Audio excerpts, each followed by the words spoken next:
Today we're embarking on places that feel plucked from a storybook. Secret villages, hidden gems tucked away from tourist trails. Places so beautiful they almost don't seem real. Corners of the world that whisper tales of history, charm, and a slower, more deliberate way of living.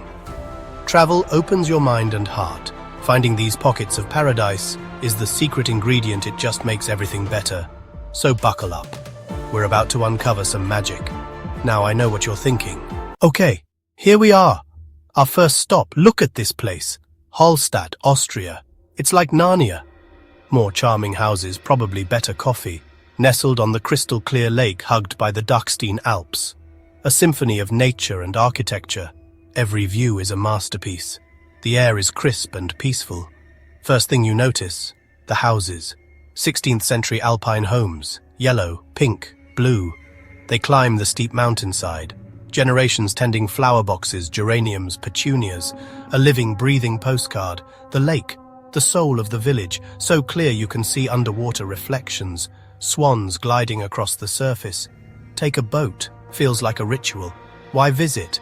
A genuine escape. Photographer, history buff, traveler. World's first salt mine. 7,000 plus years. The Hallstatt period named for this place. Salzwelten up in the mountain. Funicular ride views. Tour the mines and minor slides. Wee Market Square scene. Holy Trinity column close-up. Catholic parish church exterior. Charnel house interior. Painted skulls close-ups. Cobblestones and timbered houses whisper history. You're here? Wake up early. Sunrise over the lake. Mist lifting.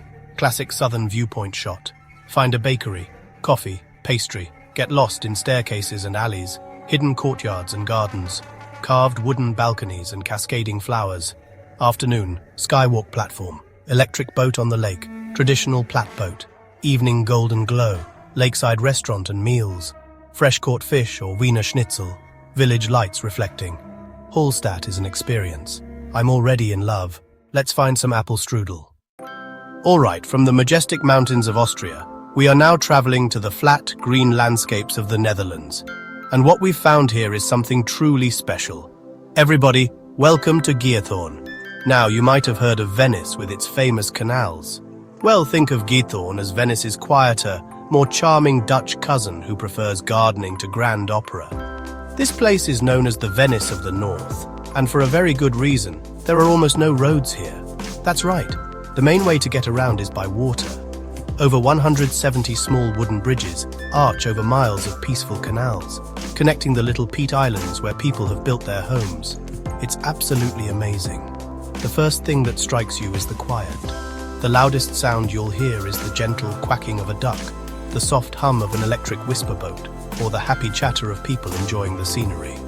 The absence of cars creates a level of peace that is almost unbelievable in the modern world. It forces you to slow down, to move at the pace of the water. You immediately feel your shoulders relax. You're on Giethoorn time now. The whole village is surrounded by the Weerribben National Park, a vast nature preserve, so the air is fresh and filled with the scent of water, earth and flowers. It's a complete immersion in tranquility. And the houses. Oh my goodness, the houses are straight out of a children's storybook. These are beautiful, centuries-old farmhouses with these incredible, meticulously maintained thatched roofs. They look like they're wearing big, fuzzy hats. Each home sits on its own little island, accessible only by its own private bridge. The gardens are immaculate, bursting with colourful hydrangeas, roses, and all sorts of flowers, all spilling down to the water's edge. You can tell that the people who live here take immense pride in their homes. It's not a museum. It's a living community that has perfected the art of picturesque living. I want to meet every single person who lives here and ask about their gardening secrets. The story of Giethoorn is fascinating. It was founded back in the 13th century by fugitives. They discovered a landscape rich in peat, which they began to dig up for fuel. This peat digging created the ponds and lakes, and to transport the peat, they dug the canals. So the very thing that gives the village its unique character today was born out of hard work and necessity. It's a village literally carved out of the water. So, how do you explore a village with no roads? You get on a boat, of course. This is the essential Giethoorn experience. You can rent your own electric whisper boat, which is easy to steer and As the name suggests, very quiet, so you don't disturb the peace. This is what I love. It's like you're the captain of your own little adventure. You can just glide along at your own pace, choosing which canals to explore. Every twist and turn reveals a new, impossibly charming scene. You'll drift under arched bridges, past those stunning farmhouses and wave to people sitting in their gardens.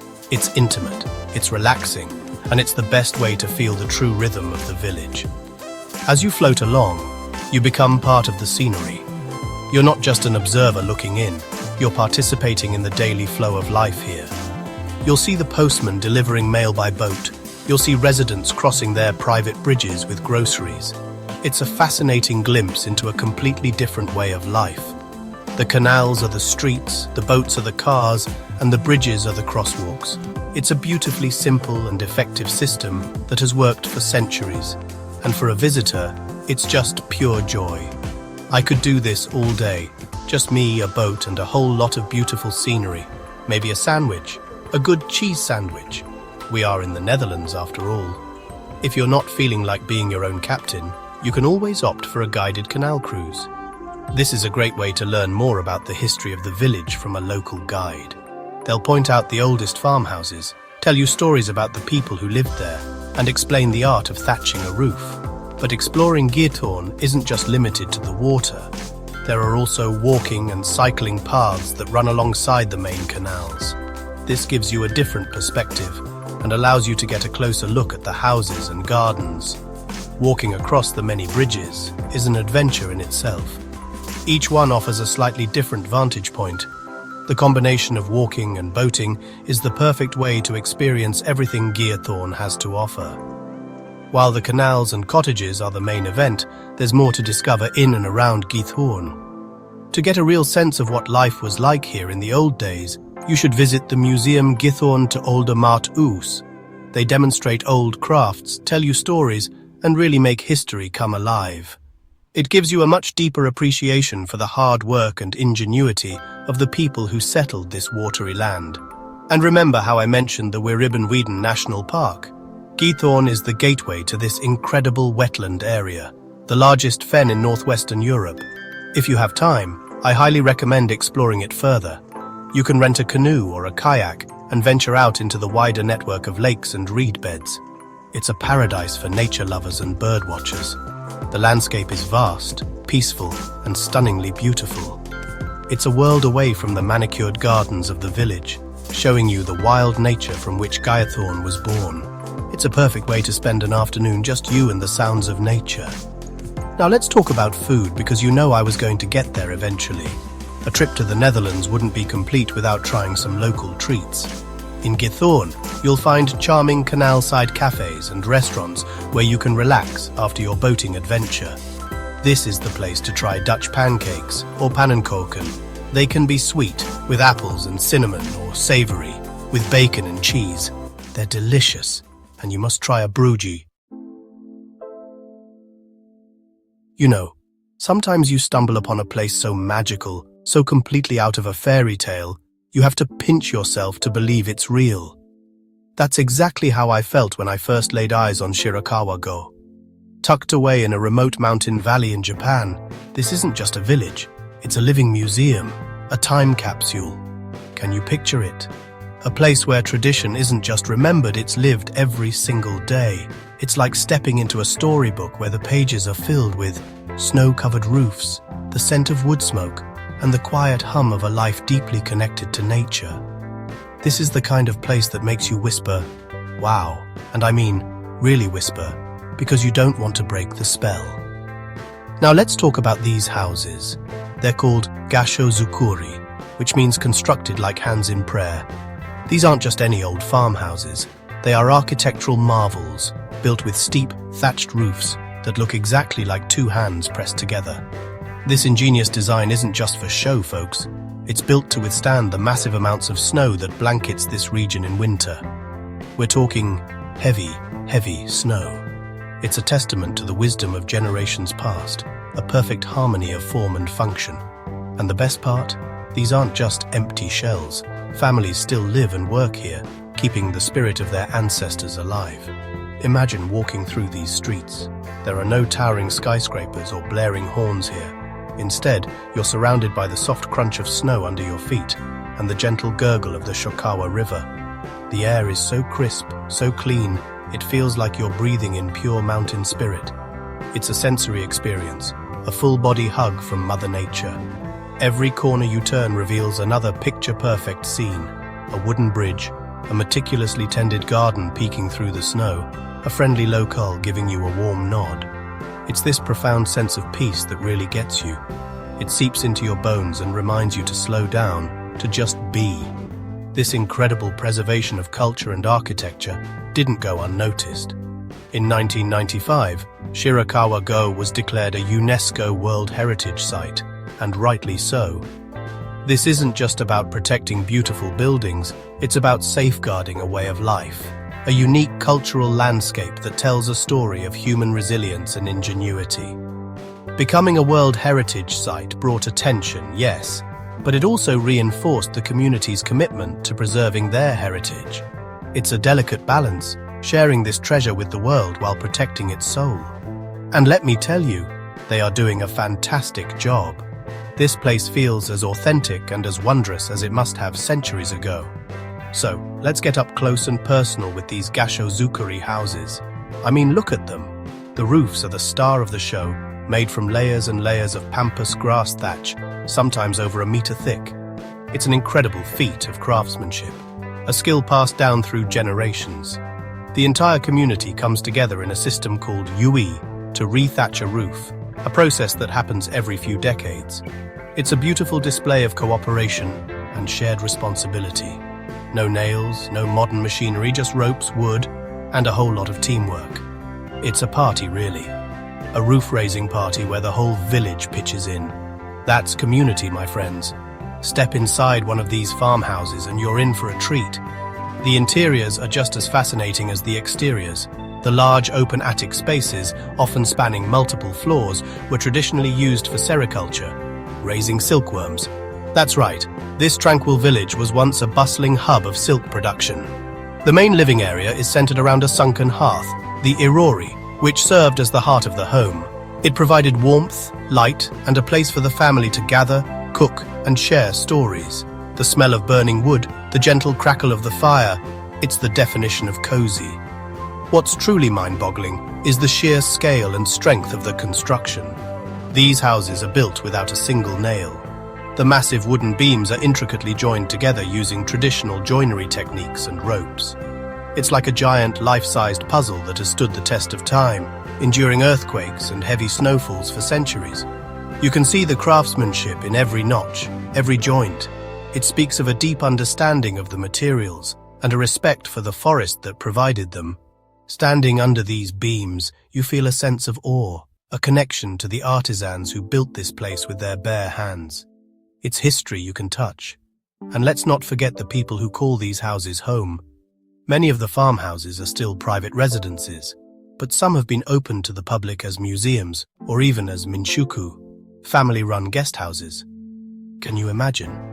Spending the night in one of these incredible structures, sharing a meal with a local family, and waking up to the serene beauty of the village.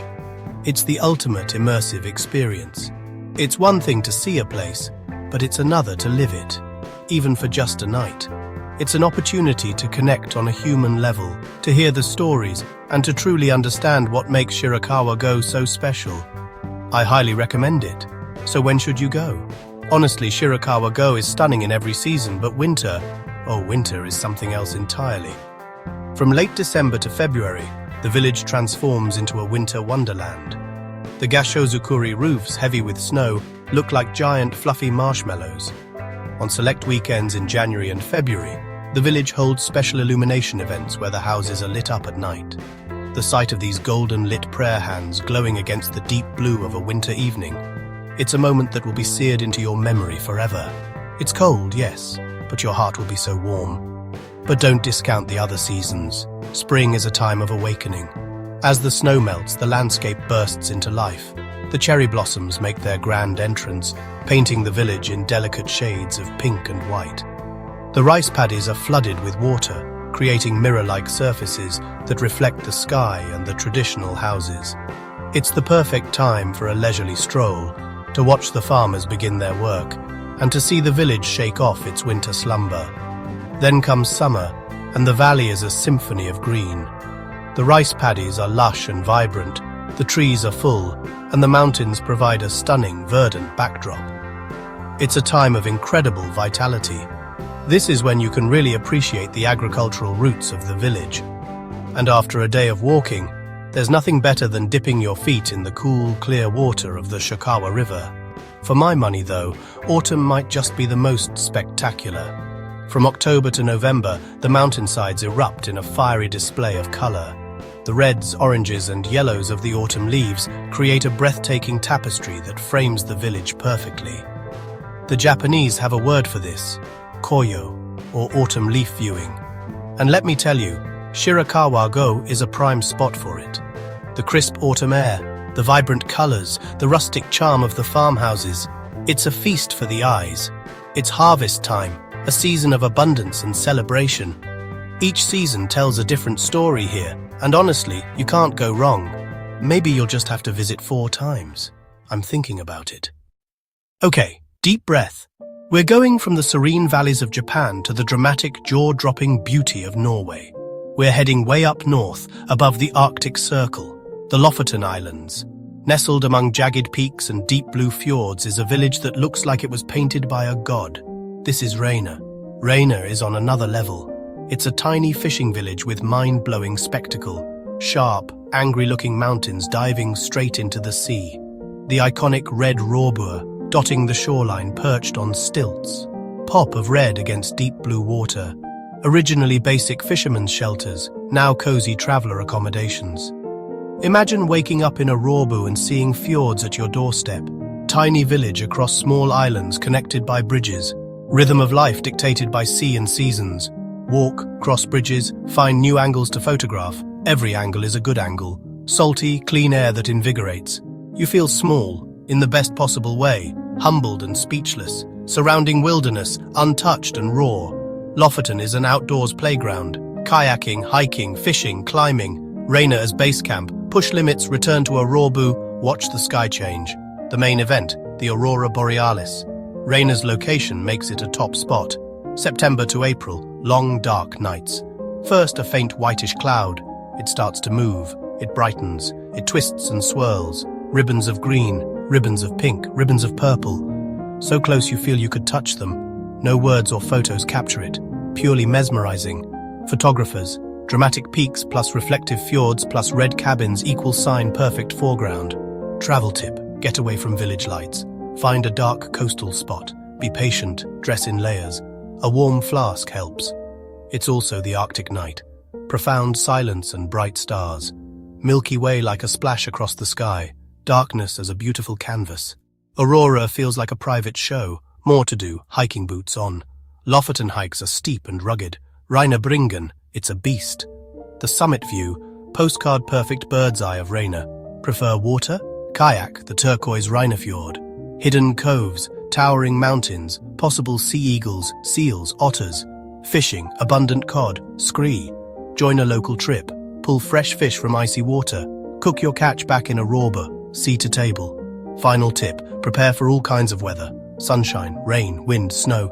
Pack layers, waterproof, sturdy shoes. Embrace moody skies, they make the best photos. Come ready to be blown away. After the epic drama of the Norwegian fjords, let's take a gentle turn into something completely different. We're heading to the rolling green hills of the Cotswolds, to a village William Morris called the most beautiful in England. He might be right. Welcome to Byberry. This is the England of your dreams. Like a Jane Austen novel, or a perfectly curated postcard. Honey-coloured stone, lush green meadows, the gentle babbling of a crystal-clear river. So charming, so idyllic. You almost expect hobbits tending their gardens. Arlington Row, the heart and soul of Byberry. Seen on calendars, on chocolate boxes, even inside the UK passport. A row of 14th century weavers' cottages, steep roofs and tiny windows, close-ups. Originally a monastic wool store, later homes for weavers who supplied Arlington Mill. Walking the lane feels like stepping back in time. Stone glowing in late afternoon sun, impossibly picturesque. River Colne, pristine and crystal clear, trout visible in the current, water meadows, perfect for picnics and strolls, swans, ducks gliding on the water. This place forces you to slow down, meander, pause, sit on a bench, take it in. A balm for the soul, an antidote to modern life. The whole village is a protected architectural conservation area. Every building has a story. Every stone whispers centuries past. From the historic Saint. We've arrived in Colmar, in the Alsace region of France. It's like someone took my happiest childhood dreams, mixed them with a gingerbread house, and then just plopped it down in the middle of Europe. The colors, oh the colors, sunny yellows, minty greens, rosy pinks. It's like a box of macarons came to life and decided to become a town. I half expect to see Hansel and Gretel skipping down the street. It's so impossibly charming, you can't help but smile. My cheeks already hurt. And would you look at these houses? They're called half-timbered houses, and they're everywhere. These beautiful dark wooden beams crisscross the colorful facades. Each one looks like a work of art, a unique little personality on the street. It's not just one or two, it's the whole town. I want to hug a building, but it's not just the buildings, it's the flowers. They are everywhere, absolutely cascading from window boxes, geraniums, petunias, spilling over the bridges, lining the canals with riots of color. It smells incredible too, this mix of fresh blooms and something delicious baking just around the corner. This area is called La Petite Venise, or Little Venice. These canals, oh my goodness. They gently wind their way through the town with little flat-bottomed boats gliding silently along the water. The reflections of the colorful houses and the bright flowers shimmer on the surface, making it all look like a Monet painting that you can actually walk into. I can just imagine sitting in one of those boats, just drifting, looking up at all this beauty. It's peaceful, it's romantic, it's everything you could ever want. It's a real-life fairy tale, and I've got a front row seat. I'm the luckiest guy in the world. Okay, you know me. I can't be in a place this beautiful without asking the most important question. What are we eating? And let me tell you, Alsace does not disappoint. The food here is this wonderful, hearty, delicious mix of French and German influences. Rich stews, savory tarts and sausages. First on my list, I have to find some tart flamby. They call it flammekueche in the local dialect. Think of it as the Alsatian version of pizza, but oh, it's so much more. It's this super thin, crispy crust, covered not with tomato sauce, but with creme fraiche, thinly sliced onions, and little bits of bacon. It's cooked in a wood-fired oven until it's bubbly and golden and just perfect. And you can't talk about Alsatian food without talking about choucroute garnie. This is a dish for someone with a healthy appetite. And guess what? I have a very healthy appetite. It's a generous mound of sauerkraut, slow-cooked in local white wine, different kinds of sausages, thick slabs of salted pork, maybe a potato or two. And to drink? We're in the heart of the Alsatian wine route. Riesling, Gewürztraminer, Pinot Gris. A glass of cold, dry Riesling with that rich choucroute. Perfection. There's a palpable magic in the air here in Colmar. In the spring, they have their spring market, concerts, artisans, and food stalls. The whole town comes alive with concerts in the squares, artisans selling their crafts, and of course, food stalls everywhere. Then there's the Alsace Wine Fair in the summer. It's a massive event. Meet the winemakers, learn about the grapes, and taste. Concerts from major international artists, amusement park rides, and exhibitions. But if you want to see Colmar at its most magical, you have to come at Christmas. The entire town transforms into a winter wonderland. There are 6 different Christmas markets, each with its own unique feel. The scent of mulled wine or vin chaud and gingerbread fills the air. The buildings are draped in twinkling lights, the canals reflect the festive glow, and there's often an ice rink right in the center of town. You can listen to children's choirs singing carols, watch artisans carving wood, and taste all the incredible holiday treats. Chestnuts roasting on an open fire. Yes, they have that. The whole town seems to be wrapped in a warm, festive hug. It's a reminder of the joy and wonder of the season. Colmar isn't just a place you visit, it's a place you feel deep in your heart, and my heart is very, very full right now. Okay, take a deep breath, in and out, because where we are now might just take your breath away for good. We are in Oia on the island of Santorini, Greece. And yes, it's real. It looks like a screensaver, like a postcard so perfect it can't possibly exist. I'm here, I'm touching it, and it's real. Aerial over the caldera, the giant volcanic crater and the deep blue Aegean. Whitewashed buildings clinging to the cliffs like sugar cubes. It's a view that just stops you in your tracks. The white is so bright it almost hurts your eyes, but it's a perfect canvas for pops of color. Famous blue domes, bougainvillea spilling over walls, white, blue, pink, visual poetry, so serene and perfect. Getting around Oya, an adventure.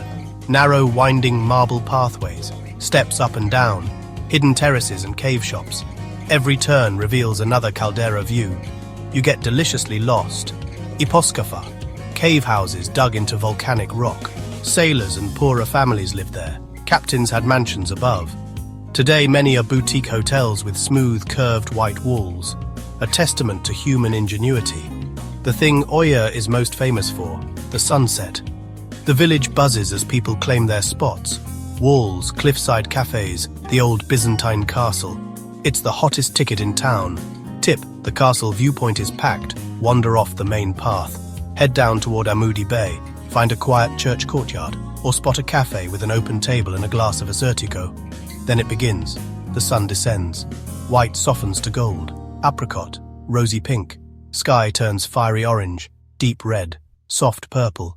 The sea mirrors it all, shimmering like liquid gold. The sun kisses the water and slowly disappears. When the last sliver vanishes, the crowd applauds. They literally clap for the sun. A spontaneous shared moment, strangers united.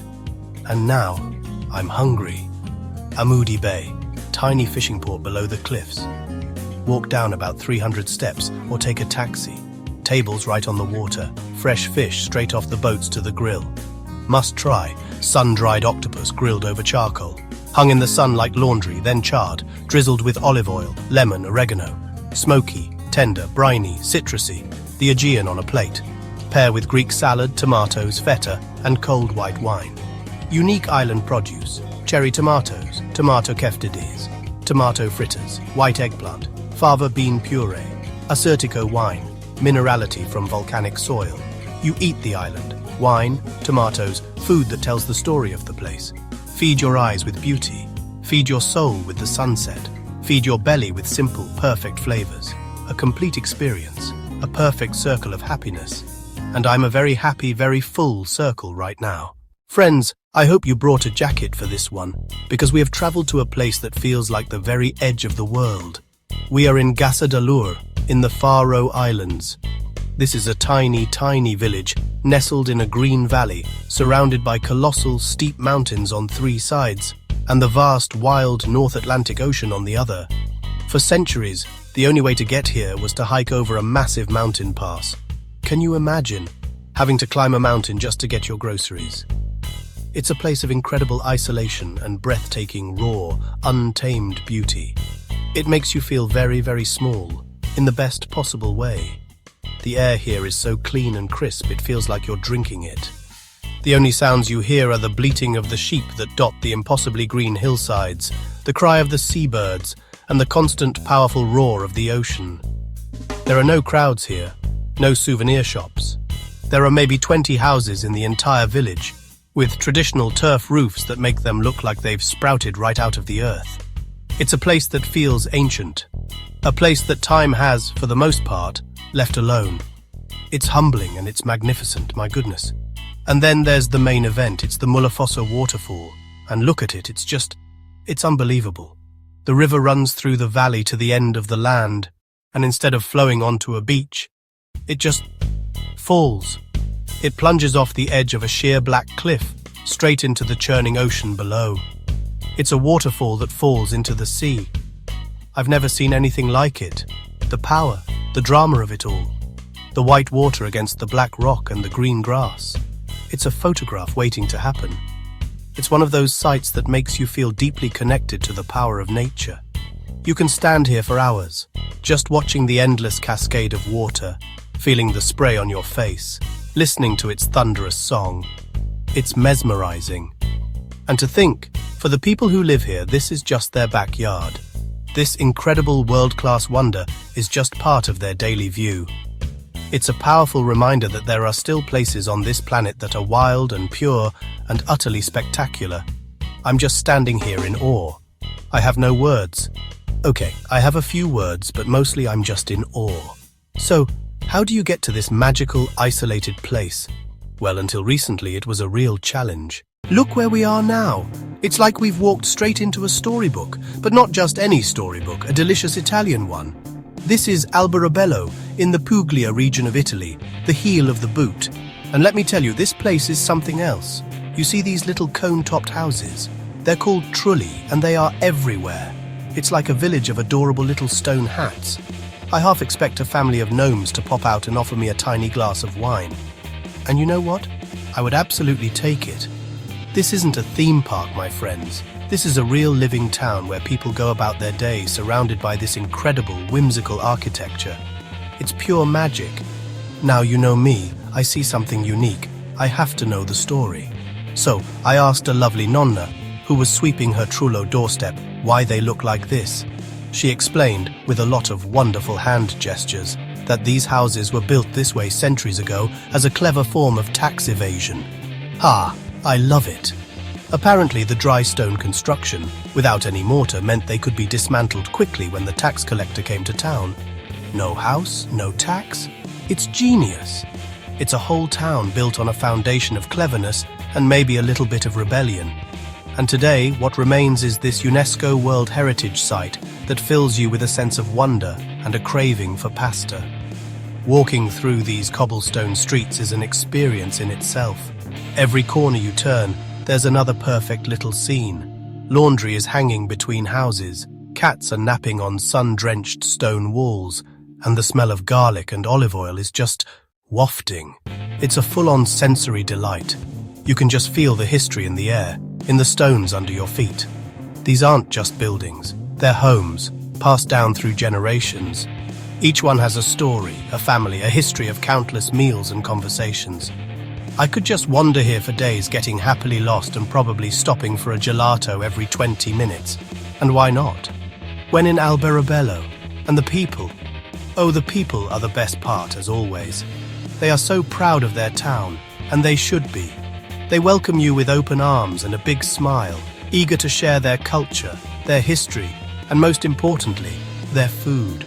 I feel like I've made a dozen new friends already. They want you to understand what makes this place so special. And it's not just the architecture, it's the spirit of community, the resilience, the joy of living a beautiful life in a beautiful place. It's that infectious Italian spirit that makes you want to pull up a chair, join the family, and never leave. Now, where did I hear something about a local cheese? I must investigate. Okay, I found the cheese. And not just any cheese. We're in Puglia, which means we are in the holy land of burrata. If you've never had fresh burrata, right here where it's made, then my friends, you have not lived. I'm at a local caseificio, a cheese-making shop, and I'm watching a master at work. He takes this beautiful, smooth mozzarella ball, and with the skill of a surgeon, he fills it with cream and strips of leftover mozzarella called stracciatella. It's a little pouch of heaven. It's a gift from the cheese gods. The final product is this wobbly, delicate sphere that just begs to be sliced open. I'm getting emotional just talking about it. And then the moment of truth. The knife goes in, and this glorious, creamy center just oozes out. Oh, the humanity. You put that on a piece of fresh, crusty bread with a drizzle of local olive oil, a sprinkle of salt and maybe a ripe tomato, and you will understand the meaning of life. I'm not exaggerating. This is it. This is the pinnacle of delicious simplicity. It's so fresh, so rich, so creamy. It's like a cloud made of happiness. I could eat this for breakfast, lunch, and dinner. In fact, that's my plan for tomorrow. Don't tell my doctor. This is food that tastes like sunshine and love, and it's worth the trip to Italy all on its own. But it doesn't stop with the cheese. Oh no, this is Italy! We have to talk about orecchiette. The name means little ears, and they are the signature pasta of Puglia. All over the region you can see women, the nonnas, sitting outside their homes, expertly shaping these little pasta discs with just their thumbs. It's a beautiful tradition, a craft passed down from mother to daughter for generations. It's mesmerizing to watch. They're so fast, and each little ear is perfect. And the best part? You can buy a bag of this fresh pasta right from them to cook yourself. It's a souvenir that you can eat, the best kind of souvenir. Naturally, I had to try a plate. I found this little family-run trattoria tucked away on a side street, and I ordered the classic orecchiette with cime di rapa, which is broccoli rabe. What a dish! The slight bitterness of the greens, the saltiness of the anchovies, the kick of garlic and chili, all clinging to those perfect little pasta cups. Mamma mia, it's a symphony of flavors in your mouth. This is not fancy food, this is soul food. This is the food of the people, made with incredible ingredients and a whole lot of love. Every bite tells a story of this land, of its history, of its heart. And my heart is very, very full right now, and so is my stomach. So, when should you come to this magical place? I'd say the shoulder seasons, spring and fall, are your best bet. Think April, May or September, October. The weather is just beautiful. Warm enough for a gelato, but not so hot that you melt while walking up and down these charming hilly streets. Plus, you'll miss the big summer crowds, which means more space to wander, more opportunities to chat with the locals, and a better chance of getting that perfect photo without 100 other people in it. You get all the magic with a little more breathing room. It's the sweet spot, my friends, the Goldilocks zone of travel. What to do here besides eat everything in sight? Well, you can actually sleep in a trullo. How cool is that? Many of them have been converted into beautiful little hotels and bed and breakfasts. Imagine waking up under one of those conical stone roofs. It's a truly unique experience that lets you immerse yourself completely in the local atmosphere. I'd also recommend visiting the Trullo Sovrano, the only two-story trullo in town, which is now a museum. It gives you a real glimpse into what life was like here centuries ago. It's like a time machine made of stone and charm. And hey, after all that history, you've earned another gelato. That's the rule. Don't just stick to the main tourist area, the Rion Monte. As beautiful as it is, you should also cross the main street to the Aya Piccola district. As beautiful as it is, you should also cross the main street to the Aya Piccola district. It's much quieter, more residential, and feels even more authentic. This is where you'll see everyday life unfolding. You'll see neighbors chatting over their fences. You'll smell Sunday sauce simmering away, and you'll feel the true beating heart of Alberobello. It's in these quiet moments, away from the souvenir shops, that you really connect with a place. Just be respectful. Remember, these are people's homes. A quiet stroll and a friendly buongiorno go a long way.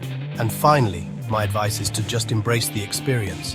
Slow down, put your phone away for a little while. Sit at a cafe in the piazza and just watch the world go by. Talk to people, ask for their stories. Try something new even if you can't pronounce it. Let the magic of Alberobello wash over you. It's a place that reminds you of the simple joys in life. Good food, beautiful surroundings, and the warmth of human connection.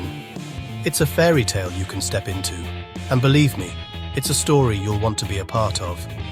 What a place. I love it here. I really, really do. We've traded the stone cones of Italy for a sea of blue in the mountains of Morocco. This is Chef Chawan, the famous blue pearl, and they are not kidding about the blue. Everything is blue. The walls, the doors, the stairs, the flower pots. It's an ocean of indigo, cobalt, sky blue, tucked into the gorgeous Rif Mountains. Why is it blue? I've heard a few theories. Some say it was painted by Jewish refugees in the 1930s to symbolize heaven. Others say it helps keep the mosquitoes away. And some just say it keeps the houses cool. You know what I think? It's because it's beautiful, and it makes you happy.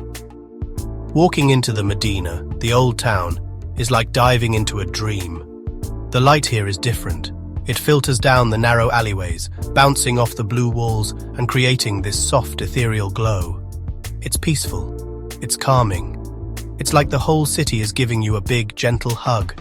Every turn reveals a new shade of blue, a new picturesque staircase, a beautifully carved wooden door. It's a photographer's paradise, but even if you don't have a camera, the images will be imprinted on your mind forever. Founded in the 15th century, it was a refuge for Moors and Jews fleeing Spain. You hear the call to prayer echoing through the valley, weaving blankets, crafting leather goods, and you smell the spices: cumin, turmeric, cinnamon, ginger. All right, you knew this was coming. I followed my nose and it led me here to the heart of the Medina where the food is. The first thing you have to try is a tagine. It's the quintessential Moroccan dish, named after the conical earthenware pot it's cooked in. It's a slow-cooked stew. I'm having a lamb tagine with prunes, almonds. The meat is so tender it just falls off the bone, and the sweetness of the prunes with the savory spices. It's a flavor combination that dances in your mouth. This isn't just a meal, it's a centuries-old tradition. The tagine pot acts like a mini oven, trapping steam and circulating moisture, making everything inside incredibly succulent and flavorful. You scoop it all up with fresh, warm bread called cobs. No forks needed here, my friends, and it's everywhere. From fancy restaurants to tiny little holes in the wall, everyone has their own secret recipe for the perfect tagine. I feel like it's my personal mission to try as many as possible. It's a tough job, but somebody's got to do it. And I am very, very happy to be that somebody. But wait, there's more. You can't come to Morocco and not drink the mint tea. They call it Berber whiskey, and it's the drink of hospitality, of friendship, of life. It's green tea stuffed with a huge bunch of fresh spearmint leaves and, traditionally, a lot of sugar. But the real show is the pouring. They pour it from a great height into these small, delicate glasses. This isn't just for style. It aerates the tea and creates this lovely little foam on top. The whole ritual is beautiful. It's a moment to pause, to sit, to talk. I've had about 12 glasses today and I'm feeling very hospitable and also very caffeinated. And for a snack, you have to find the street vendors selling all sorts of amazing things. I found a man making bisara, which is a thick fava bean soup, drizzled with olive oil and sprinkled with cumin. It's so simple, so hearty, and so delicious. And then there are the pastries, dripping with honey and filled with nuts, and the fresh squeezed orange juice. The oranges here are so sweet it's like drinking liquid sunshine. As much as you'll love getting lost in the blue alleyways, you should definitely make your way to the main square, the Plaza Uta El Hammam. It's the bustling heart of the city. Here, you'll find the beautiful red-walled Kasbah, a restored fortress that you can explore. It has a lovely little garden and a museum inside. The plaza is lined with cafes and restaurants, and it's the perfect place to sit with a mint tea and just people watch. For the best view of the city, you need to do a little bit of a hike. Just outside the Medina's eastern gate, there's a path that leads up a hill to the Spanish mosque. It's about a 20-minute walk, and the payoff is incredible. From up there, you can see the entire blue city nestled in the valley, with the mountains rising up behind it. I recommend going up for sunset. As the sun goes down, it casts this warm golden light over all the blue buildings, and it's just magical. My advice for exploring the Medina is to embrace the chaos of the souks, the markets. Don't be afraid to haggle a little. It's part of the culture, and it's meant to be a friendly exchange, not an argument. You'll find beautiful woven blankets, leather bags, colorful spices, handmade lanterns. The artisans are often right there in their shops, and you can watch them work. Buying something directly from the person who made it is such a special experience. Ultimately, Chefchaouen is a feeling. It's a place that soothes the soul. So come, get lost in the blue, drink the tea, eat the tagine, and let this incredible city work its gentle magic on you. I promise, you will leave with a smile on your face and a little bit of blue in your soul. What a treat. Well, there you have it, my friends. From the fairy tale lakes of Hallstatt to the blue dream of Chefchaouen, what a journey it's been. Whimsical trolley houses in Italy, dramatic cliffs in the Faroe Islands, storybook canals in the Netherlands. Each village is a world unto itself, a hidden gem filled with beauty, history, incredible food. Not just places on a map, experiences waiting to happen. Proof there's still magic and wonder out there, tucked away in quiet corners, waiting for us to find them. I hope you're feeling as inspired as I am right now. My stomach is certainly inspired and full, but more than that, my heart is full. Travel is more than seeing new things. It's about connecting with people, understanding different ways of life, and tasting the flavors that tell a place's story.